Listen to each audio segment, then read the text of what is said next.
হ্যাঁ, ইসকন মন্দিরটা কোথায়? আমি মহা বিপদে পড়েছি। কেউ যদি জেনে থাকেন বলুন না, আমার যে মহা বিপদ। হ্যাঁ, ওই তো একজন আসছে, দেখি। ও ভাই, ও ভাই শুনছেন? আমাকে দয়া করে বলবেন ইসকন মন্দিরটা কোন দিকে? আমার খুব বিপদ।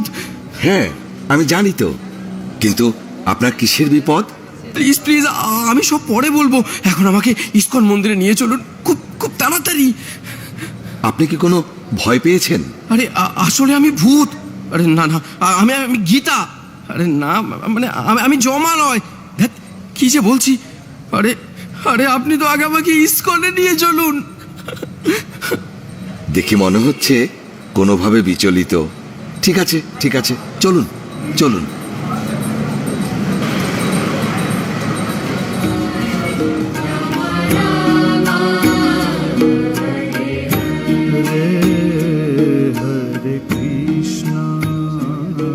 ও কি শান্তি পেলাম।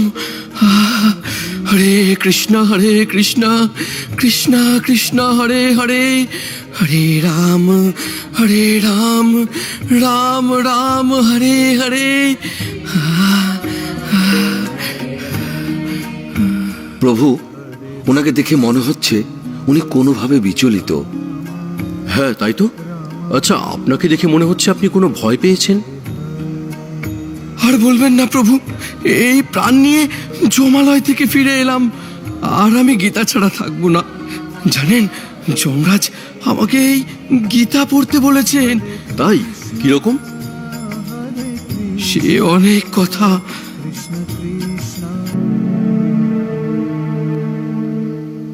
গৌর, বলো তো আজকের ভাগবত ক্লাসটা কেমন লাগলো? হ্যাঁ মা, উনি গল্প বলে বলে ক্লাস করান, তাই আমার শুনতে খুব ভালো লাগে। জানো মা, আমার বেশি ভালো লেগেছে মাধবপ্রভুর কীর্তন। আমি তো খুব নৃত্য করেছি। ও, তোমরা তাহলে নাচানাচি করতে গিয়েছিলে? ঘরের নাচার জায়গা নেই? জানো তো, আজকে কার্তিক প্রভুর বাড়িতে গীতা পাঠ ছিল, তাই ওকে নিয়ে ফেরার সময় একটু ঢুকেছিলাম।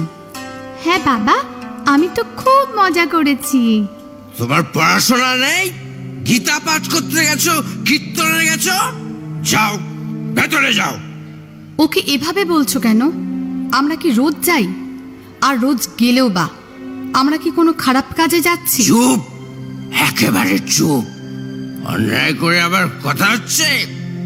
এই যে গলায় কাঠ জড়িয়েছো, কপালে মাটি মেখে ঘুরে বেড়াচ্ছ, এতে মানুষ কত কথা বলায় জানো? হুঁশ আছে সেদিকে? আবার কয়েক মাস ধরে দেখছি নিরামিষ খাবার রান্না করছে। খেয়ে নি বলে কি মাথায় উঠে গেছো? এসব আমার পছন্দ নয়, মানতে পারবো না আমি সব। ও, মাছ মাংস করে দিতে পারি না বলে খারাপ হয়ে গেছি। নিরীহ প্রাণীদের হত্যা করে তাদের মাংস খেতে খুব আনন্দ লাগে। অন্য প্রাণীদের হত্যা করে আনন্দ করতে চাও? অন্যকে কষ্ট দিয়ে আরেকজনের কি করে সুখ হতে পারে? সাধু সঙ্গে গেছি বলে রাগ? বাচ্চাকে নিয়ে তোমার সঙ্গে সিরিয়াল দেখলে আর মদ খেলে ভালো হতো? দেখো, একটু বোঝার চেষ্টা করো। সমাজের এই ভয়ঙ্কর পরিস্থিতি থেকে যদি সন্তানকে সুস্থভাবে মানুষ করতে হয়, তাহলে এই যে ধর্মের পথ, শ্রীল প্রভুপাদের গীতা অবশ্যই অধ্যয়ন করতে হবে। হ্যাঁ গো, তুমিও গীতা পড়ো, তাহলে বুঝতে পারবে আমাদের জীবনের প্রকৃত উদ্দেশ্য কি। ব্যাস, অনেক হয়েছে। এই দেখো, এই তুমি যা করছো করো, আমাকে না বেশি জ্ঞান দিতে আসবে না, বুঝেছ? সৌরভ কোন একটি অ্যাক্সিডেন্টে মারা গেছে, তাকে শ্মশানে নিয়ে যাওয়া হচ্ছে।